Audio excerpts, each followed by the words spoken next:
The most important part of what we're going to do at the beginning is making sure that we, first of all, have landowners' permission to be on the land. So we're going to drive over to their place. We're going to talk to the landowner just briefly and let them know that we're there. Ask if there's any hazards on the property. Perhaps they've got horses or cattle in the area that we're looking at. Besides that, just our normal safety stuff today. Slips and trips.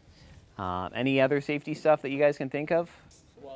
Yeah, bears slightly, probably not on an agriculturally, but possibly, I guess you never know where you might encounter them. Or moose, I guess. Moose can be dangerous at times. And we'll do a little intro talk on health assessment, and then we'll do classifying this wetland, and then we'll do the actual health assessment. So first of all, you guys remember that we got 2 books for health assessment. So we got one for streams and small rivers, and one for lakes, sloughs, and wetlands. So which one do you think we're going to use? The sloughs and wetlands. Okay. This assessment that we're doing here is designed for a number of different purposes. It's primarily designed for agricultural uses like this. And they can go through all the riparian areas in their property and figure out how healthy are they, and then perhaps we can give them some recommendations on things that they can do to help the area to become healthier. Or perhaps other areas that they might switch activities to, or different times of the year that they might be wanting to use for certain areas of their property. It's also used when there's activity going on in an area to see if an area has become degraded. So like industrial activity or commercial activity or construction. So the riparian area includes the wetland all the way down to the 2 meters mark like a wetland would be, but then it extends further upland. First of all, are we at an area that is having a water table at, near, above the surface? Are we in a peatland or a mineral soil wetland? Or do we have free surface water persisting for a lot of the year? Or do we have water up to 2 meters deep and less than 25% of the surface area with emergent or woody plants? Yes, so then we are in a marsh. Okay, so then we have to find the Marsh Key. By the way, if you don't have these pages marked yet, make sure you do that for the test. Otherwise, you're going to not have enough time on your test. You're going to be flipping your pages. So are we on a slope, or are we in a kind of a defined depression? So we're going to be either linked or isolated, but the question is, does this connect to other wetlands? So the Canadian classification system types are on page 60. And what is the dominant vegetation that you think we have in this one? We'll write down right just at the top of our sheets here. We always want to include our classification. All right, so we'll say that this is a grass-linked basin marsh. Well, by the way, guys, if the horses do come and say hi, don't get scared. They might come and even nuzzle up to you. They're very curious animals. All right, just don't get scared and don't hit them, or they might get mad. All right, they might even follow us around. Okay, but they're not going to hurt us. Okay, so we figured out the class already. All right, so that is a M for marsh. Right, remember for this system we just used a 4-letter code. So M for marsh. And are we open, forested, or wooded?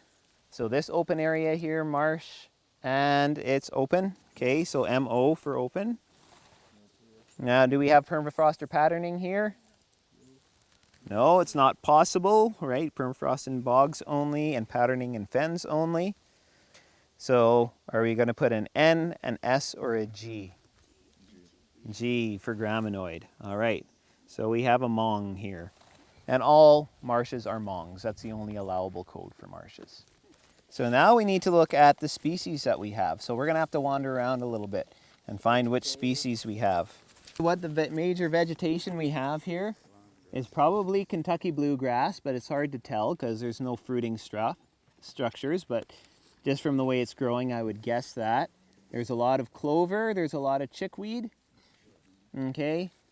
Now, the only place that we'd find species like that would be in the very first ephemeral outside part, so we need something better than that. So let's go into the middle and see what else we're finding. And it's in the mint family. It's got opposite leaves, four-sided stems, and it's got the flowers that are in clusters around the stem. If you guys remember what that is called, you remember that kind of inflorescence? When we well, the leaves would be whorled, but when we have that, it's called the verticillester in inflorescence, and we've got a bunch. So we've got verticillasters and square stems and opposite leaves. It tells us this is in the mint family. Okay, and this is a plant called American dragonhead. Oh, yes, good. I didn't see that there. So this is one of the docks, and this is a willow-leaved. No, actually, this isn't. I believe this is a golden dock. I'm just going to check in my book. Everybody gather around here quick, because we're actually going to talk about the dock family soon. Ochrea, and you remember what the ochrea is? It's a term we talked about when we talked about leaves and stems. Okay, it's when the stipules, those two leafy things at the bottom of the branch, fuse and form a sheath. And here we go. Here's the ochrea right there. Okay, and when you see an ochrea, you automatically know it's in the dock or the buckwheat family. You can kind of tell because you can see the lines on the stems, really clear lines. And that's one of the things that Chenopodium or lamb's quarters often has. Let's do this then. We know we have cattails. We know we have the wire rush.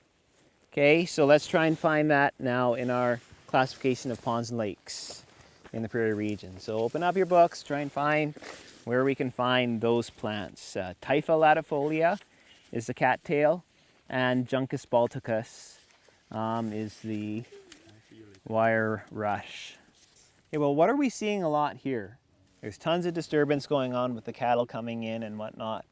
What happens very quickly when any of you guys have farms, when you have a wet area and there's water and then cattle come in, but it's shallow. The water stick around very long? No, it get mixed into the soil very quickly. And then they also create this pattern of hummocking and pugging that we can see. The pugs are the low spots, the hummocks are the high spots from the cattle. Okay, and so what's happening is because the cattle are integrating the water so much, that allows for the species that would normally grow, which is the cattails. Okay, the cattails are the indicator that indicate the deepest, and so they indicate that there's permanent water here, at least close to the surface. But the juncus and some of the other species are growing in here because that water just gets moved underneath the soil so quickly by the motion of the cattle pushing the soil up and whatnot. So then we would actually go with a class 4 wetland. I would say probably open soil is maybe a little bit more than 5%. It's pretty close. It's a tougher call, but I would say probably a little more than 5%. And we've got it, again, kind of throughout the wetland. So then this is kind of a good cover type 2. All right, so then this is an IVB2, and that's for the ponds and lakes. You guys remember this guy? Foxtail. Yes, okay, foxtail barley. All right, usually when we see lots of this, it indicates that soils are wetter and more salty, a little saltier soil.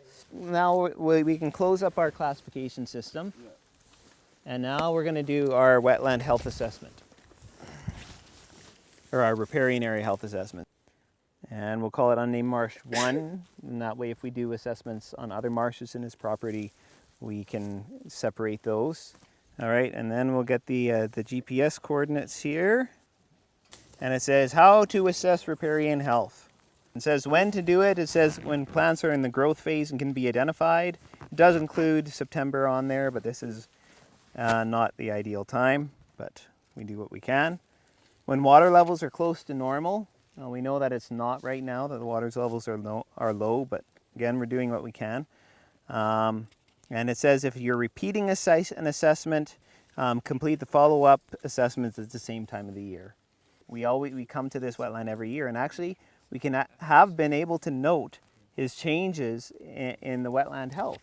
So remember 1 year he took his cattle, like after the first year we did it, I gave him some recommendations, and he actually took the cattle out of here for a year to let the area recover. And we came back and we did an assessment the next year, and there's actually a noticeable difference. We actually gave it a better score. So the next thing it says there is to pick your site. And it says you're going to walk or ride the length of the shore you want to assess. So the next thing that we do is, once we figure it out, okay, we're going to do this whole area. Now we have to figure out where the end of the riparian area is, because that's going to be the edge. So when we did looking at our marsh, remember, so we're only including this area, but when we're looking at percent coverages and all that kind of stuff, we have to include the whole riparian area. So let's start this way, and then we'll work our way around. So can you guys remember any of the wetland or the riparian area indicators that I've mentioned? Okay, what trees are riparian indicators? Willows and balsam poplar, okay? And anybody remember any other shrubs? Okay, the other big one is red osier dogwood in our area. When disturbed area, stinging nettle is another riparian area indicator. Because it's a species that requires a fair amount of moisture. All right, so we've got lots of stinging nettle. We're surrounded by balsam poplar trees. So we'll keep moving up. We've got red osier dogwood here. Note the opposite leaves, okay? And at this time of the year, they are nice and red, but the key thing is that the stem is nice and red. And again, having the opposite leaves. So good, that's saying we're still in riparian area. All right, I see another red osier dogwood here. Oh yeah, that's a balsam poplar right there. Yeah, and these shrubs here, does anybody know what that shrub is? That guy, if you look at the round leaves and you see the serrations kind of start halfway up the leaves and kind of rounded serrations. No, that's Saskatoon. So Saskatoon is not a riparian indicator. So let's go over. It seems like this is the edge of the riparian area where we're standing here. So we're going to walk up to there and see if we see any other indicators. We're at this balsam poplar here, and I'm not seeing a ton of other riparian indicators, or not any more up this way. So this is going to be the edge of our riparian area.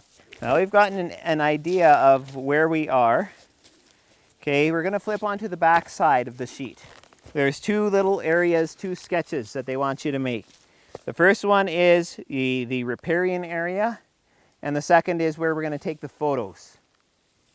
Okay, so the riparian area here, we're going to have to put on our sketch some landmarks so that we can know where it is relative to other things. So what are some landmarks that we can use? Okay, we could use a power pole. We could use the road. That's a pretty good landmark. Okay, let's make sure we know which way is north. I always take a compass along for me so that I know.